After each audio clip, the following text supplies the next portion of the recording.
യഥാർത്ഥ കമ്മ്യൂണിസ്റ്റുകൾ പലരും CPM അല്ല ഇന്ന് വോട്ട് ചെയ്യുന്നത്. ഒന്നുകിൽ അവരുടെ വോട്ടുകൾ മരവിപ്പിക്കപ്പെട്ടു. ഈ യഥാർത്ഥ കമ്മ്യൂണിസ്റ്റുകൾ എന്ന് പറയുന്നവർ എങ്ങനെയാണ് സ്വർണ്ണക്കൊള്ളയെ ന്യായീകരിക്കുക?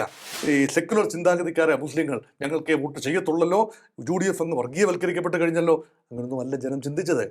ലോകമെല്ലാം തിരുത്തി കഴിയുമ്പോൾ കമ്മ്യൂണിസ്റ്റ് പാർട്ടി തിരുത്തും. CPMന്റെ DNA യിൽ വന്ന മാറ്റം, അത് മ്യൂട്ടേഷൻ എന്നാണോ പറയുക, ഡെലിബറേറ്റ് ആയ ജീൻ എഡിറ്റിംഗ് ആണോ സംഭവിച്ചത്? ഇവിടെ ജീൻ എഡിറ്റിംഗ് സംഭവിച്ചു, ജീൻ എഡിറ്റിംഗ് സംഭവിച്ചിരിക്കുന്നു. കാരണം എന്തുകൊണ്ടാണ്? പ്രായോഗിക രാഷ്ട്രീയത്തിൽ ഇച്ചിരി ജാതിയും മതവും ഒക്കെ പറഞ്ഞെങ്കിലേ പറ്റൂ, എന്നിട്ട് ഞങ്ങൾ പറയുകയും മറ്റുള്ളവരാണ് പ്രവർത്തിക്കുന്നത് എന്ന് കാട്ടുകയും ചെയ്യുന്ന ഒരുതരം എഡിറ്റിംഗ്. BJPയുടെ കാലത്തെയും കേരളത്തിൽ എന്തെങ്കിലും സാധ്യതയുണ്ടെങ്കിൽ മുഖ്യ പ്രതിപക്ഷമാവണം.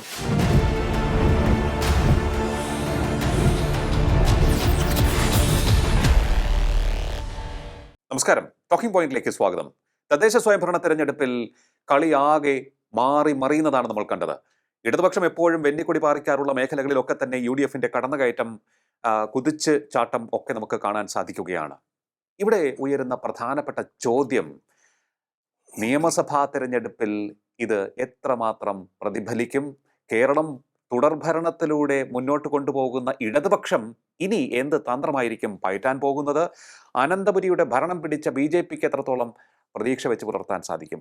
നമ്മോടൊപ്പം ചേരുകയാണ് രാഷ്ട്രീയ നിരീക്ഷകൻ ഡോക്ടർ മോഹൻ വർഗീസ്. നമസ്കാരം സാർ, ടോക്കിംഗ് പോയിന്റിലേക്ക് സ്വാഗതം. നമസ്കാരം. ആദ്യം LDFിലേക്ക്.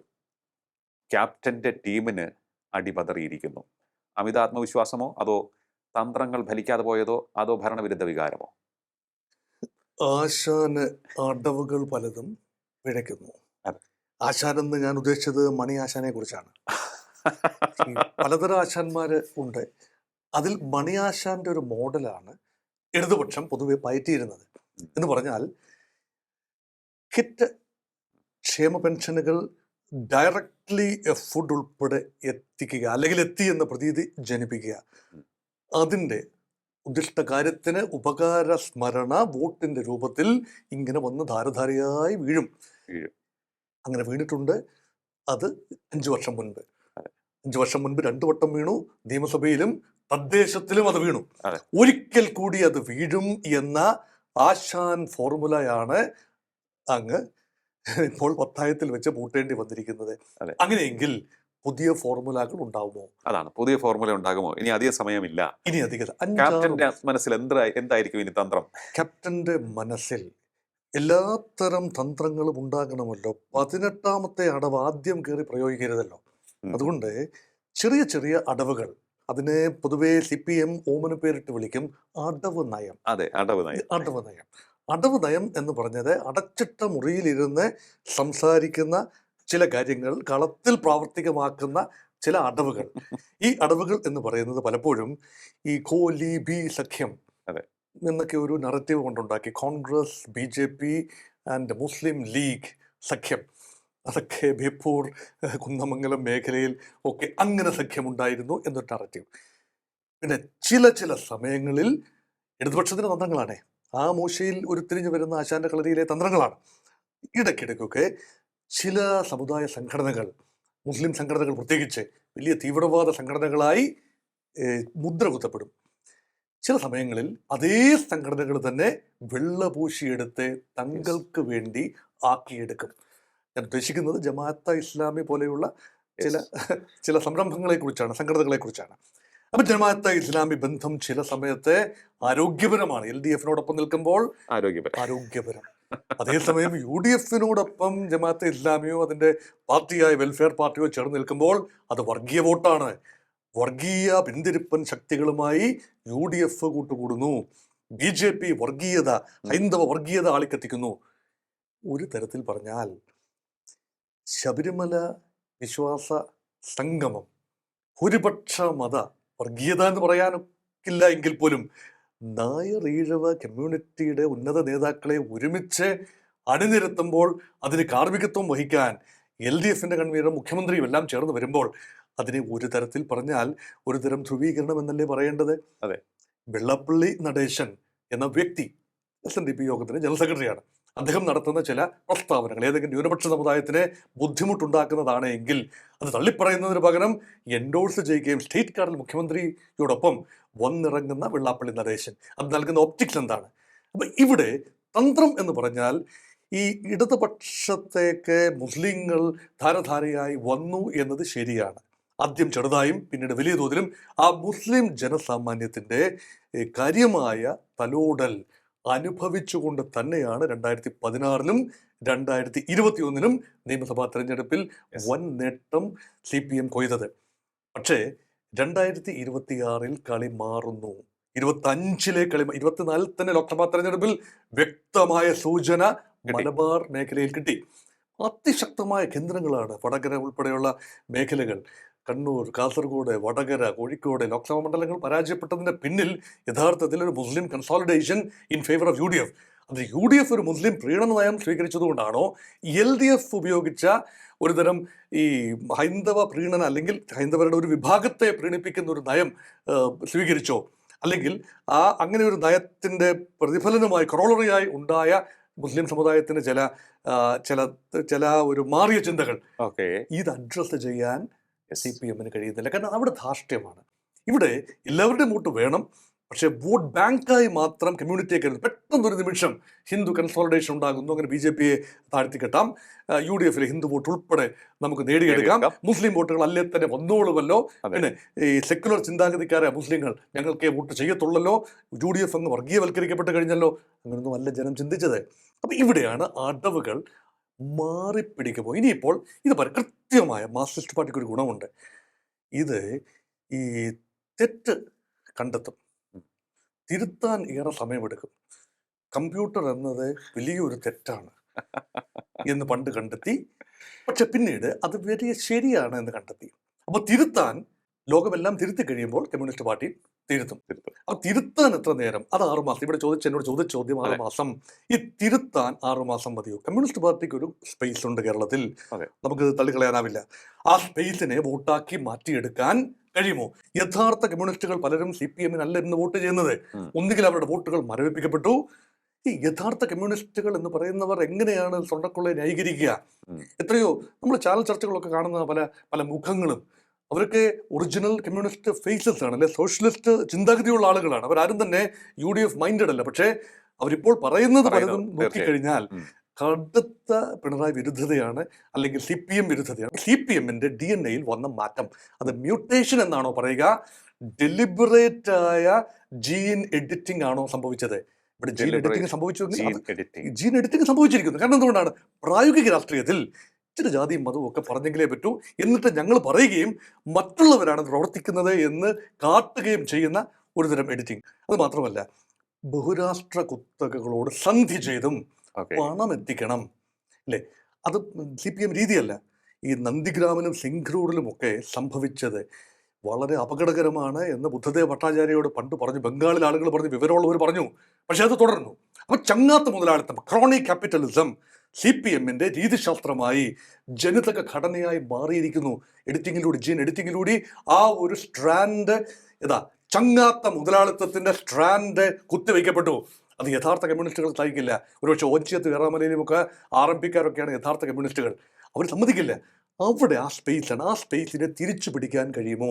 ഒറിജിനൽ കളങ്കമില്ലാത്ത കമ്മ്യൂണിസ്റ്റ് സോഷ്യലിസ്റ്റ് സ്പേസിനെ തിരിച്ചു പിടിക്കാൻ കഴിയുമോ?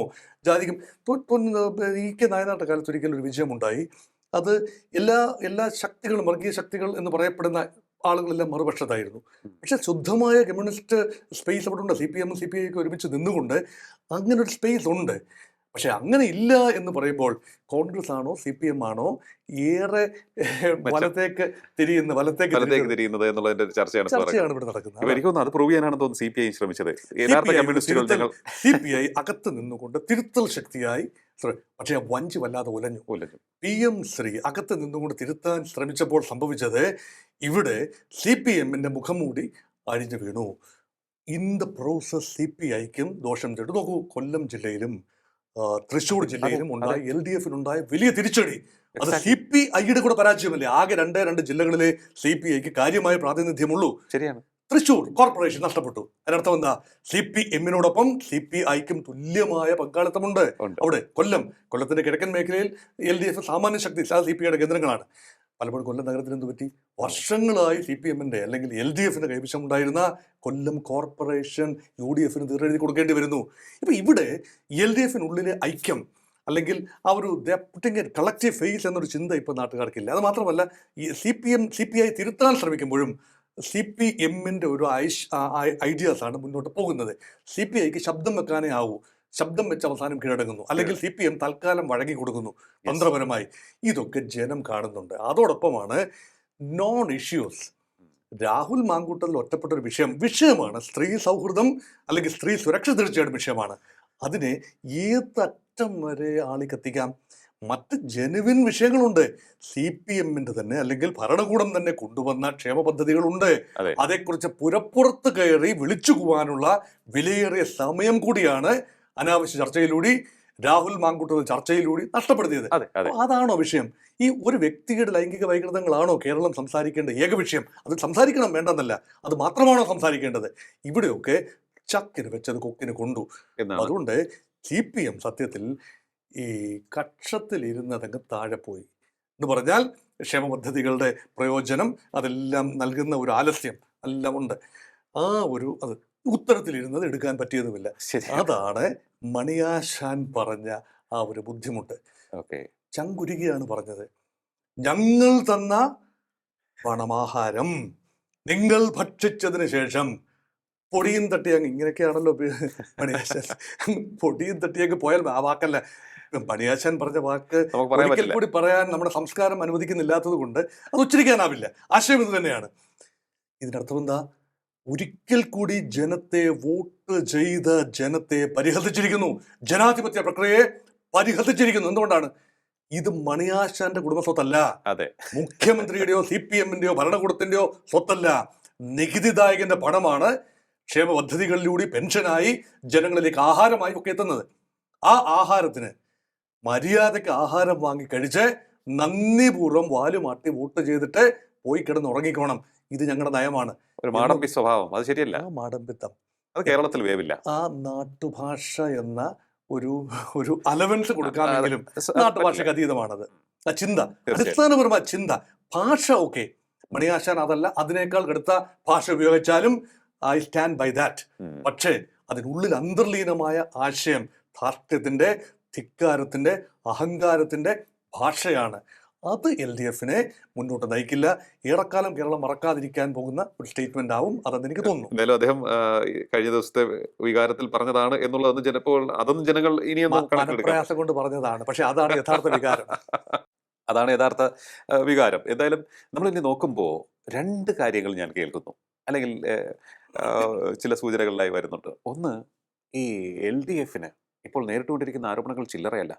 പ്രധാനമായും മുഖ്യമന്ത്രിയുടെ കുടുംബാംഗങ്ങൾ പോലും ശക്തമായ ആരോപണങ്ങൾക്ക് വിധേയരായിക്കൊണ്ടിരിക്കുകയാണ്. അതിനിടയിലാണ് ഇനി തിരഞ്ഞെടുപ്പ് വരാൻ പോകുന്നത്. അപ്പോഴാണ് വലിയൊരു തിരിച്ചടി തദ്ദേശ തെരഞ്ഞെടുപ്പ് കിട്ടിയത്. മുൻപ് നടന്ന തദ്ദേശ തെരഞ്ഞെടുപ്പുകളുടെയൊക്കെ തന്നെ റിസൾട്ട് അതേപോലെ പ്രതിഫലിക്കുന്നതാണ് നിയമസഭാ തെരഞ്ഞെടുപ്പുകളിലും എന്ന് നമ്മൾ കണ്ടിട്ടുണ്ട്.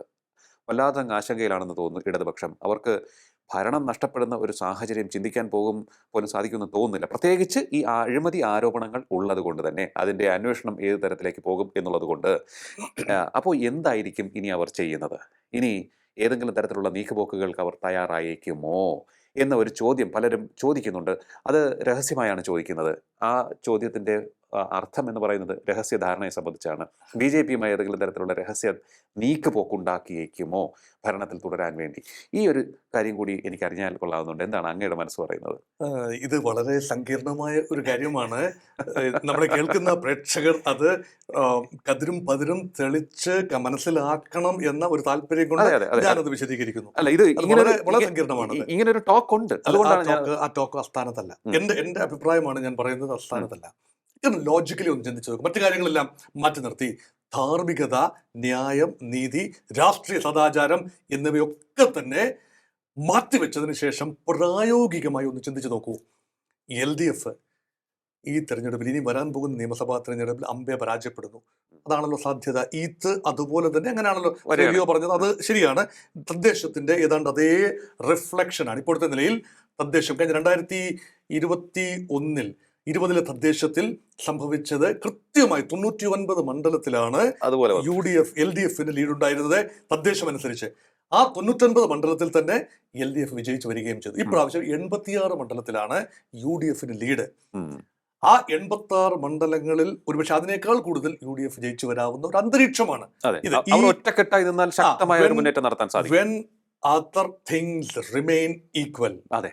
പക്ഷെ other things may not remain equal. other thingsൽ ഏറ്റവും പ്രധാനം നമ്മൾ ഇതുവരെ സംസാരിക്കാത്ത ഭാരതീയ ജനതാ പാർട്ടിയും കേന്ദ്ര സർക്കാരുമാണ്. ഓക്കെ. അവരുടെ കയ്യിൽ, അവരുടെ ആവനാഴിയിൽ അനേക അസ്ത്രങ്ങളുണ്ട്.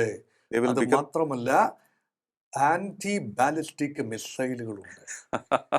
S-400, 500 അതിനേക്കാൾ ശക്തമായ പ്രതിരോധ സംവിധാനങ്ങളുണ്ട്. പറഞ്ഞു വരുന്നത് CBI കുറിച്ചും എൻഫോഴ്സ്മെന്റ് ഡയറക്ടറേറ്റിനെ കുറിച്ചും ഒക്കെയാണ്. ഇതൊക്കെ ഉപയോഗിക്കാനുള്ളതാണെന്ന ബോധം BJPക്കുണ്ട്.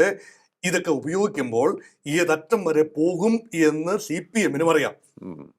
അപ്പോൾ അന്വേഷണം വീണ്ടും വീണ്ടും വീണ്ടും ഓരോ തെരഞ്ഞെടുപ്പ് സമയത്തും അന്വേഷണം മുഖ്യമന്ത്രിയുടെ പടിവാതിൽക്കൽ വരെ എത്തി നിൽക്കും. പക്ഷേ പലപ്പോഴും പടിവാതിൽ കടന്ന് അരണയുടെ സ്വഭാവം പലപ്പോഴും CBI കാട്ടുന്നോ എന്നൊരു സംശയം.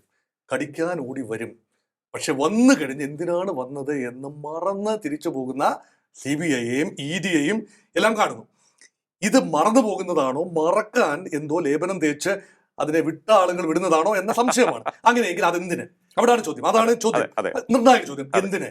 നോക്കൂ, CPM is a reality in Kerala. CPM is here to stay. ഒരു പരാജയം, 2 പരാജയം, 3 പരാജയം, ഇതൊന്നും കൊണ്ട് CPM അവസാനിക്കുന്നില്ല. പക്ഷെ UDFന് ആ തരത്തിലുള്ള ഒരു DNA അല്ല ഉള്ളത്. ട്രഡീഷണലി ഒരു കോൺഗ്രസ് സ്പേസ് ഉണ്ട്, അതൊരു വികാരം മാത്രമാണ്. അതിനെ ഘടനാപരമായി മാറ്റിയെടുക്കാൻ വർഗ ബഹുജന സംഘടനകളിലൂടെ ആഴത്തിൽ വേരോട്ടം ഉണ്ടാക്കാൻ മുൻപ് കഴിഞ്ഞതുപോലെ ഇപ്പോൾ കഴിയുന്നില്ല. It is on the decline. അപ്പോൾ ഒരു വലിയൊരു വേവിന്റെ പുറത്താണ് എന്തെങ്കിലും ഒരു വൈകാരിക വിഷയം, വേവ്, അഴിമതി ആരോപണം, അതിന്റെ പുറത്താണ് ഇതൊക്കെ ത്രൈവ് ചെയ്യുന്നതും UDF വിജയിക്കുന്നതും. പക്ഷേ അങ്ങനെ ഒരു വേവിൽ UDF വിജയിച്ചു വന്നാൽ വീണ്ടും BJPക്ക് 3ാം സ്ഥാനത്തിരിക്കേണ്ടി വരും. BJPയുടെ കാലത്തെയും കേരളത്തിൽ എന്തെങ്കിലും സാധ്യതയുണ്ടെങ്കിൽ മുഖ്യ പ്രതിപക്ഷമാവണം. ഭരണപക്ഷമാകാൻ ഏറെക്കാലം പിടിക്കും. മുഖ്യ പ്രതിപക്ഷമാകണമെങ്കിൽ ഒറ്റ വഴിയേ ഉള്ളൂ, ഒരു പക്ഷമേ ഉണ്ടാകാവൂ. ഇന്ത്യ മുന്നണിയിൽ കേരളത്തിൽ ഒരു പക്ഷമേ ഉണ്ടാകാവൂ. തീർക്കാൻ എളുപ്പം LDFനെ അല്ല, UDFനെയാണ്. എന്തുകൊണ്ടാണ്? UDF ആ ഒരു വർഗ ബഹുജന സംഘടനകൾ ആ ഒരു സംവിധാനം ഇല്ല. പേട്രണേജ് പോളിറ്റിക്സ് ഇല്ല UDFന്, വളരെ കുറവാണ്. അങ്ങനെയെങ്കിൽ LDFനെ തകർത്തു കഴിഞ്ഞാൽ പിന്നെ ബാക്കിയാവുന്ന UDF ആണ്. UDF ആൻഡ് BJP ഒരു മത്സരം പാൻ ഇന്ത്യ ലെവലിൽ BJP ആഗ്രഹിക്കുന്നില്ല. LDF നിരന്തരം ഭരണത്തിൽ വന്നാൽ സ്വാഭാവികമായി Congress and UDF will whether away. ഇത് ലാർജർ തോട്ടാണ്. ഒരു BJPക്കാരൻ സമ്മതിക്കില്ല, CPM ഒരിക്കലും സമ്മതിക്കില്ല, അല്ലേ? പക്ഷേ ഈ സ്ട്രാൻഡ് ആഴത്തിൽ പൊതുസമൂഹം ചർച്ച ചെയ്യുന്നു എന്നതാണ് വാസ്തവം. അതുകൊണ്ട് ഇതിനകത്തൊരു പൊളിറ്റിക്കൽ സെൻസ് ഉണ്ട്. അത് BJP കുറ്റപ്പെടുത്തുകയോ LDFനെ കുറ്റപ്പെടുത്തുകയോ അല്ല, അതിനകത്തൊരു പൊളിറ്റിക്കൽ സെൻസ് ഉണ്ട്. അവിടെയാണ് പിണറായി വിജയനെതിരെയോ LDFനെതിരെയോ ഉള്ള ആരോപണങ്ങൾ കേന്ദ്രം അതികഠിനമായി അന്വേഷിച്ചാൽ തകർന്ന് തരിപ്പണമായി പോകും CPM. അല്ലെങ്കിൽ ആ പാർട്ടി പിന്നെ കാണില്ല. അതിന് അവിടെ പിന്നെ UDF ആൻഡ് BJP ഒരു പോരാട്ടമാകും. അത് ആഗ്രഹിക്കുന്നില്ല. അതുകൊണ്ട് LDF BJP പോരാട്ടത്തിലേക്ക് എത്തണമെങ്കിൽ കോൺഗ്രസിന്റെ പതനം, കേരള കോൺഗ്രസ് മുസ്ലിം ലീഗ് തീർച്ചയായിട്ടും LDFിലോട്ട് പോകും. വേറെ പോകാൻ BJPയിലേക്ക് പോകാനൊക്കില്ല. LDFനോടൊപ്പം ചേരേണ്ടി വരും. കോൺഗ്രസിലെ മുസ്ലിങ്ങൾ LDFനോടൊപ്പം ചേരേണ്ടി വരും. കോൺഗ്രസിലെ ക്രിസ്ത്യാനികൾ നല്ല പങ്ക് LDFനോടൊപ്പം ചേരും. ചെറിയൊരു പങ്ക് ക്രിസ്തംഗികൾ എന്ന് വിളിച്ചുകൊണ്ട് BJPയിലേക്ക് പോകും. ചെറിയൊരു പങ്ക് മാത്രമായിരിക്കും. ഹിന്ദു സാമാന്യം, കോൺഗ്രസ് പാർട്ടിക്കുള്ളിലെ നായർ, ഈഴവ, മറ്റ് സമുദായങ്ങൾ BJPയിലേക്ക് വലിയ തോതിൽ ഒഴുകാൻ സാധ്യതയുണ്ട്. ഇതൊക്കെയാണ് ആത്യന്തികമായ ലക്ഷ്യം. അതുകൊണ്ട് ഒരു 3 ഹോഴ്സ് റേസ് ഇവിടെ ആഗ്രഹിക്കുന്നില്ല ചിലരെങ്കിലും. അവിടെയാണ് യഥാർത്ഥത്തിൽ അന്തർധാര. ഈ അന്തർധാര യഥാർത്ഥത്തിൽ താഴെത്തട്ടിൽ അന്തർധാര ഇല്ല എന്ന് ഓർക്കണം. താഴെത്തട്ടിലാണ് പലപ്പോഴും ആരോപിക്കുന്നത്, അല്ല. മേൽത്തട്ടിലെ അന്തർധാര എന്ന് പറയുന്നത് സീറ്റ് അഡ്ജസ്റ്റ്മെന്റ് അല്ല. ഇപ്പൊ പലരും പറയും കാൻഡിഡേറ്റ്സ് നിർത്തുക എന്നുള്ളതാണ് അന്തർധാര. അതുമല്ല എൻ്റെ ചിന്ത. അന്തർധാര എന്ന് പറയുന്നത് ലാർജർ ഘടനകളെ എങ്ങനെ ഉപയോഗിക്കണം എന്ന തീരുമാനം എടുക്കാനുള്ള കടിഞ്ഞാൺ BJPക്കുണ്ട്. CPM അതുമായി ബന്ധപ്പെട്ട നയങ്ങളിൽ അവിടെയാണ് PM ശ്രീ ഒക്കെ വളരെ പ്രധാനപ്പെട്ട വിഷയമായി ചർച്ച ചെയ്യുന്ന അവിടെയാണ്. ആ അന്തർധാരയുടെ ജാരസന്തതിയാണോ PM3 എന്ന ചിന്ത എവിടെയാണ് ഉണ്ടാകുന്നത്? അവിടെയാണ് കേരള സമൂഹം ആഴത്തിൽ ചിന്തിക്കുന്നത്. കാരണം കേരളത്തിൽ നമ്മളെ കേൾക്കുന്ന പ്രേക്ഷകർ പലരും ആഴത്തിൽ ചിന്തിക്കുന്ന ഇങ്ങനൊരു ആംഗിൾ ഒരുപക്ഷെ അത് അംഗീകരിക്കാത്ത ആളുകളുണ്ടാവാം. പക്ഷേ അത് ചിന്തിച്ചിട്ടില്ല എന്ന് പറയാനാവുമോ? അങ്ങനെ ഒരു ആംഗിൾ അവിടെ ഉണ്ട്. അത് തീർത്തും അസംഭവ്യമായ കാര്യമല്ല. അതും LDFനെ രക്ഷിച്ചെടുക്കാനുള്ള ഏക മാർഗം UDFന്റെ പരാജയമല്ല. UDF എത്ര പരാജയപ്പെട്ടാലും വീണ്ടും ജയിച്ചു വരും. പക്ഷേ LDFനെ നിലനിർത്താൻ BJPക്ക് കഴിയും. വോട്ട് മറിച്ചുകൊണ്ടല്ല, വേറെന്തെങ്കിലും ചെയ്തുകൊണ്ടല്ല. LDFനെതിരെ ഉണ്ടാകാനൊക്കുന്ന വലിയ വലിയ വലിയ ആരോപണങ്ങൾ, പൊട്ടിത്തെറികൾ അവസാന നിമിഷം ഉണ്ടാകാൻ സാധ്യതയുള്ളതിനെ ഷീൽഡ് ചെയ്ത് പിടിച്ചുകൊണ്ട്. എന്നാൽ പോലും എൻ്റെ ടേക്ക് ഇതാണ്. എങ്കിൽ പോലും ഇന്നത്തെ നില തുടരുകയാണെങ്കിൽ ഈ അന്വേഷണ സംവിധാനം പൂർണ്ണമായി പിണറായി വിജയനെ കുറ്റവിമുക്തൻ, കേന്ദ്ര സംവിധാനങ്ങൾ പിണറായി വിജയനെയും CPM നേതാക്കളെയും കുറ്റവിമുക്തമാക്കാൻ, ശബരിമല വിവാദത്തിൽ നിന്നും CPMനെ തലയൂരുകയും ചെയ്യാൻ കഴിഞ്ഞാൽ പോലും ആന്റി ഇൻകംബൻസി തീർച്ചയായും CPMനെതിരെ ഉണ്ടാകും. അത് ഒരു പ്രാവശ്യമെങ്കിലും UDFന് ബെനിഫിഷ്യലായി വരാൻ സാധ്യതയുണ്ട്. പക്ഷേ ഇൻ ദ പ്രോസസ് ആദ്യഘട്ടത്തിലെങ്കിലും BJPയും അതിന്റെ ബെനിഫിഷ്യറി ആകാനുള്ള ചെറിയ, കാരണം എവിടെയാണോ CPMനെതിരെ ഒരു പർട്ടിക്കുലർ നിയോജക മണ്ഡലത്തിൽ, ഉദാഹരണത്തിന് തിരുവനന്തപുരത്ത് CPMനെതിരെ നിൽക്കാൻ കഴിയുന്നത് BJP ആണെന്ന് ജനം വിശ്വസിക്കുന്നു. അവിടങ്ങളിൽ BJPക്ക് വോട്ട് ചെയ്യും ജനം, അല്ലെ? ചിലയിടങ്ങളിൽ, കോട്ടയം ജില്ലയിൽ ഒരു പക്ഷെ അങ്ങനെയല്ല, കേരള കോൺഗ്രസും അവർക്ക് വേണ്ടി വോട്ട് ചെയ്യുന്നു.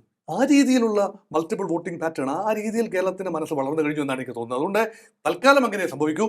ആത്യന്തികമായി കോൺഗ്രസ് പാർട്ടി വൻ ശക്തിയായി വളർന്നു വരുന്നത്, കേരളത്തിൽ വളർന്നു വരുന്നത് ഒരു കണക്കിലും CPMനും BJPക്കും യോജിക്കാവുന്ന ഒന്നല്ല. പക്ഷേ കോൺഗ്രസ് പാർട്ടിക്ക് കേരളത്തിൽ വളർച്ചയ്ക്ക് പരിമിതി ഉണ്ട് എന്ന് കൂടി മനസ്സിലാക്കണം. കാരണം ഇൻഹെറന്റ് ആയ DNA ജനിതക ഘടന ഗ്രൂപ്പുകളുടെയാണ്, പേഴ്സണാലിറ്റികളുടെയാണ്. അവർ പരസ്പരം ഈവൻ ഔട്ട് ചെയ്തു പോകും. അതുകൊണ്ട് അടുത്ത 6 മാസത്തിനുള്ളിൽ ഒരുപാട് ഈവനിങ് ഔട്ട്, പടലപ്പിണക്കങ്ങൾ വിതിൻ കോൺഗ്രസ് ഒക്കെ ഉണ്ടാവും. അതൊക്കെ നമ്മൾ കാത്തിരുന്ന് കാണും. അതൊക്കെ എപ്പോഴും ഈ പടലപ്പിണക്കങ്ങളെ മറികടന്ന് വന്നിട്ടുള്ള കോൺഗ്രസിനാണ് നമ്മൾ കണ്ടിട്ടുള്ളത്.